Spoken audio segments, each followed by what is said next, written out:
UTech.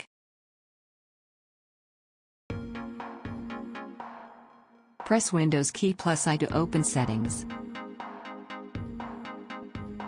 Go to Ease of Access.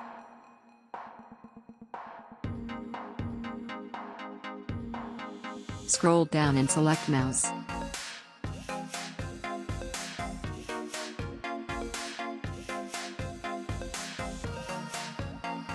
Disable Control your mouse with a keypad. The numeric keypad will no longer be used to control the mouse.